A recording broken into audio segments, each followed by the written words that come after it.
भगवान श्री हरि विष्णु ने बार बार जन्म लिया है धरती के ऊपर पुनः धर्म की स्थापना करने के लिए।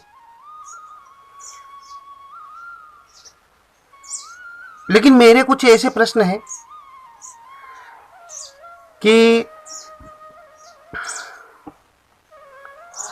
उन्होंने धर्म की स्थापना की है, ये सत्य है, कैसे भी हो लेकिन की है।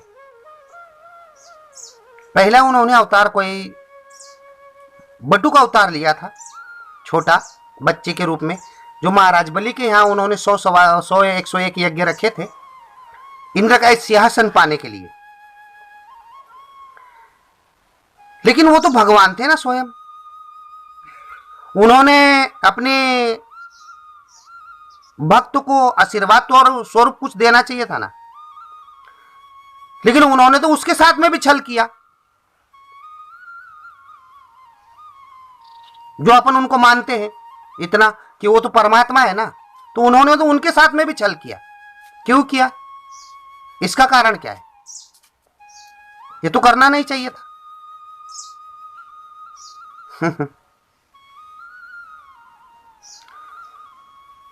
अगर छल कपट कर रहे हैं तो आज मानव भी तो वही कर रहा है, तो ये देन किसकी है? उन्हीं की देन है ना। अगर भगवान श्री हरि विष्णु सब कुछ है, पर ब्रह्म परमात्मा है, तो उन्होंने महाराज बलि के साथ में छल नहीं करना चाहिए था। छल करके 3 पग भूमि मांगी थी ना, भूमि में तो सब कुछ ले लिया था उन्होंने। अगर उन्होंने छल किया है तो संसार भी तो वही कर रहा है, तो ये तो छल जो आया है नीचे धरती पर, ये तो भगवान श्री हरि विष्णु की देन है ना, कि अपनी देन है। मैंने पहले भी कहा था कि मैं आप लोगों को देवी देवताओं के बारे में बताऊंगा, जिसको आप लीला मानते हो कि उन्होंने लीला की है, तो आज मानव भी तो लीला कर रहा है।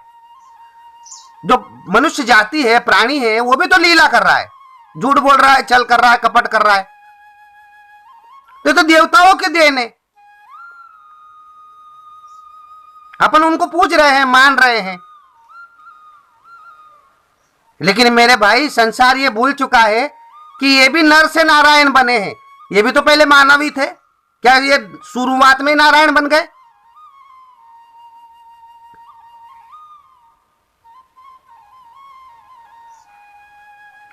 अगर शुरुआत में ही नारायण अगर बन जाते तो फिर ये नर से नारायण क्यों बोलता है संसार? ये तो बोलना चाहिए, बोलना नहीं चाहिए था।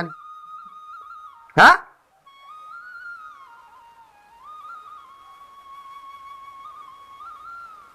और महाराज बलि के यज्ञ अगर पूरे हो जाते तो क्या इंद्र का पद उसको प्राप्त नहीं होता? होता ना, क्योंकि इंद्र से उसका सिंहासन छीन जाता। और देवी देवताओं ने छल किया कि नहीं, ये सिंहासन इंद्र के पास में ही रहना चाहिए, महाराज बलि के पास में नहीं रहना चाहिए, क्योंकि वहां दैत्यों का अधर्म का राज हो जाएगा। तो आपने कौन सा धर्म किया? आपने भी तो अधर्म ही किया, उससे सब कुछ छीन करके, और उसको शीतल लोक में पानी में भेज दिया कि जा भाई, अपने प्रहलाद वहां परदादा रहते हैं, उन दादा के पास में जाकर के तुम भी रहो और मेरी सेवा करो।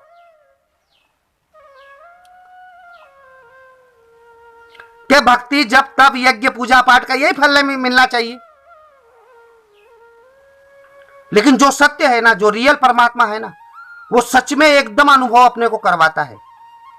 सत्य की परिभाषा कोई नहीं जान सकता, क्योंकि सत्य बहुत बड़ा, कल्पना से भी परे है। सत्य कोई ग्रंथों में नहीं लिखी हुई चीज है, ये ग्रंथ तो मुट्ठी में आने वाली चीज है। जो संप्रदाय है ना, ये सब मुट्ठी में आने वाली चीजें हैं। लेकिन जो सत्य है ना, वो कल्पना से भी परे है। सोचो, इस पर विचार करो। सत्य कोई माला फेरने से नहीं जाना जा सकता है।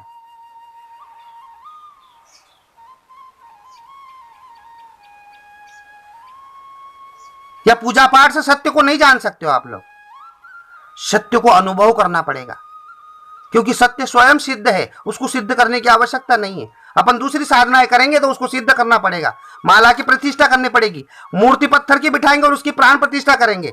जब तक उसमें प्राण प्रतिष्ठा नहीं करेंगे, उसमें जीव नहीं डलेगा। नहीं,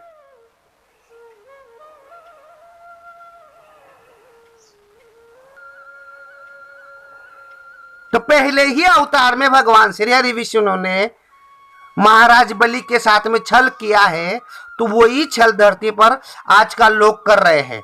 और अगर आप लोगों ने मैंने किया तो वो पापी बन गया, और भगवान श्री हरि विष्णु ने की वो लीला बन गई। वाह रे दुनिया वाह। जय सिया राम।